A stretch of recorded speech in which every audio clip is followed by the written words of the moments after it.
There's something surreal about finally bringing your cat home halfway across the world. After the long flights from the United States to Cebu, stopovers in LAX, and Incheon, South Korea, we still had one more huge journey ahead of us, getting Mushu from Cebu all the way to Negros Occidental. And honestly, this part ended up being the hardest part. Harder than I ever expected. Our first step was taking the bus from Cebu to Toledo. Mushu did an amazing job through all of this. But remember, he still had part of his winter coat from living during the winter and spring in the Rocky Mountains. And now suddenly, he was in the tropical Philippine heat. From Toledo, we took the fast ferry across to San Carlos. Thankfully, it was only about an hour. We stayed up on the upper deck with Mushu the whole time so we can get some fresh air and stay cool. The last time we did this, we were on the middle deck with the beds, but that was hot as hell. And honestly, he seemed to really enjoy this part of the ride. But then came the hardest part. The 5-hour bus ride from San Carlos to Bacolod. And no joke, about 2 hours into the trip, the bus air conditioning completely stopped working, and there were no windows to open at all. They tried opening the side door, but that didn't help at all. The whole bus basically turned into a greenhouse. At that point, I was generally worried about Mushu overheating, so I kept cold water bottles next to him, trying to help keep him cool while he laid beside me in the seat. Thankfully, he stayed calm throughout it all, mostly just slept. Honestly, I think he was just exhausted from the entire journey. When we finally reached the Bacolod bus terminal, we immediately got a taxi, and yes, I was glad to pay the 600 pesos, about $10 US, because after everything, I just wanted to get Mushu inside where we had air conditioning as quickly as possible. I mean, taking a bus probably would have been maybe 40 pesos each, but I'd gladly pay the 600 to get him home safe. Melinda, thankfully, had prepared a ton of ice water and cold refreshments for us. After that journey, it honestly felt incredible just to finally sit down and cool off. But so what I'm thinking is, my computer desk will go there. Okay, and have a little shelf there for Mushu. There's a window.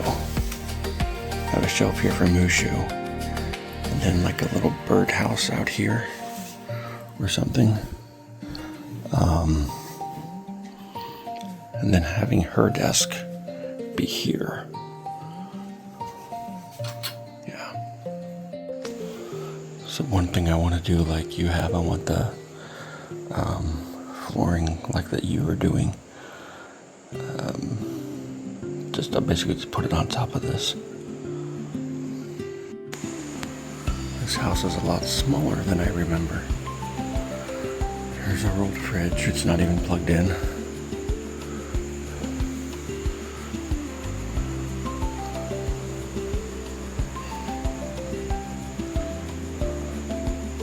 So I'm thinking about actually now getting a screen door like this one to put there, because this goes out into the shop.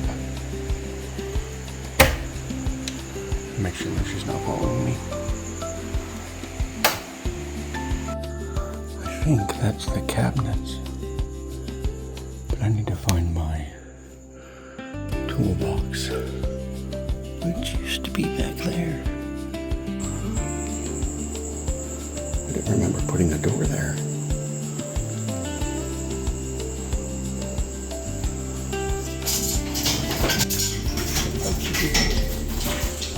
Okay. 2 chickens down there she didn't tell me about. I don't remember putting a door there. Anyway, I need to put like the chicken wire or something up there so the cats don't get out like you just saw. Anyhow, here's the ceiling. You can see there's a big support beam right there. So I'm going to build a catio on top of here. This is going to go on top of this thing. I thought I saw my... Here's Joey. Hi, Joey. Hey, Joey. Joey. I don't know which one this one is. guys. The cat's hi.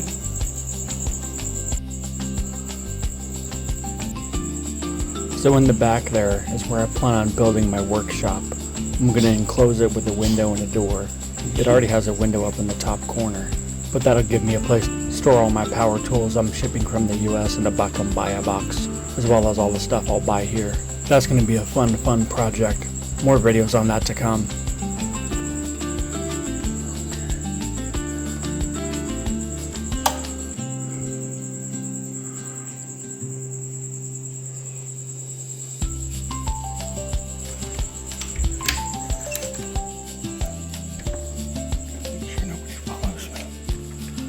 And of course, within no time at all, Mushu found a gecko. Mushu found geckos. He loves geckos. I mean, I just say the name gecko, and he just looks up at me with big eyes. Just the word gecko. He loves it. Mushu found a gecko.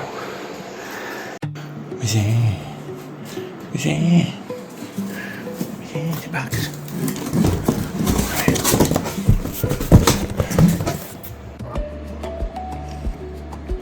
You can see it's warped. You're supposed to check on stuff like this when you get it. I'm thinking. You can see. Anyhow. Oops.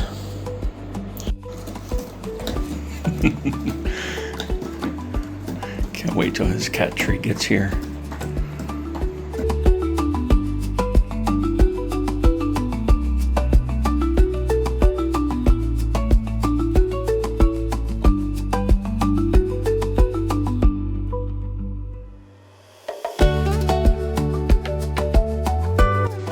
So I'm doing Monday's video, and I'm like, where in the world is Mushu? Yeah, he knows this room. Kaboosh. Okay, so it's a mess because I'm still unboxing stuff. Got the chair going. It's not very comfortable, so anyhow, here's the desk. And then I also got these right here. Put my egg down. It's my breakfast. These are the styrofoam thingies I'm going to put on the wall. Probably like this. All along here. You can see a crack. And then there's also these styrofoams. These are more of that. Fit in there. These guys. These are much better quality. Oh, they have a little like sticky back. That's really cool. I wonder how well they'll stay up. Back. It must be a sticky back. Okay, they're not a sticky back. I think that's for you put these things on. This sticks them. Okay, so that's just to adhere. Yeah. They're gonna go all on this wall. Right there. And over there. My bad, it is. I was just peeling up there. It is adhesive. So these little guys are for that. Because that came with instructions right here. To put those little pieces on. Yeah.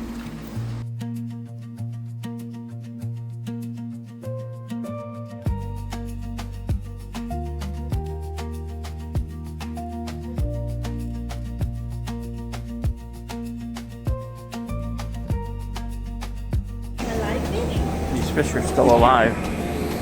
That guy's breathing. That guy's breathing. There's kicking.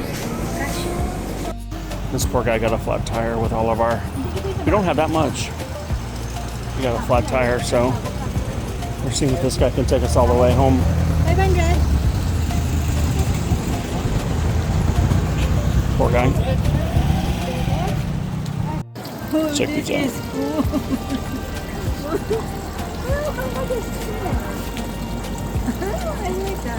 Of course, it did not take long before we discovered another problem. Ants. And not just a few, a ton of ants. I don't remember there being this many last time I was here. It looked like these were burrowing ants, coming up through the gaps near their hollow blocks and window areas. It was pretty crazy, and you can actually see the dirt and buildup they're leaving behind. So now it begins my next adventure in the Philippines, trying to battle tropical ants. Apparently, borax works really well, but I can't find it anywhere here locally, We've gone to the grocery stores, the hardware stores. Nobody has it. So I'll end up ordering it on Lazada. So I really want to kind of this mess. Okay, this is my stuff that doesn't count. Oops, it's probably cool in here. I want to take everything out of this house. Everything. And put it all in the garage shop area.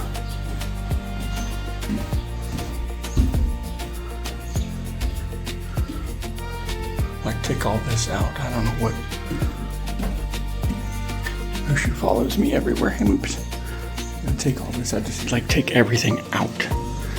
And then just start new.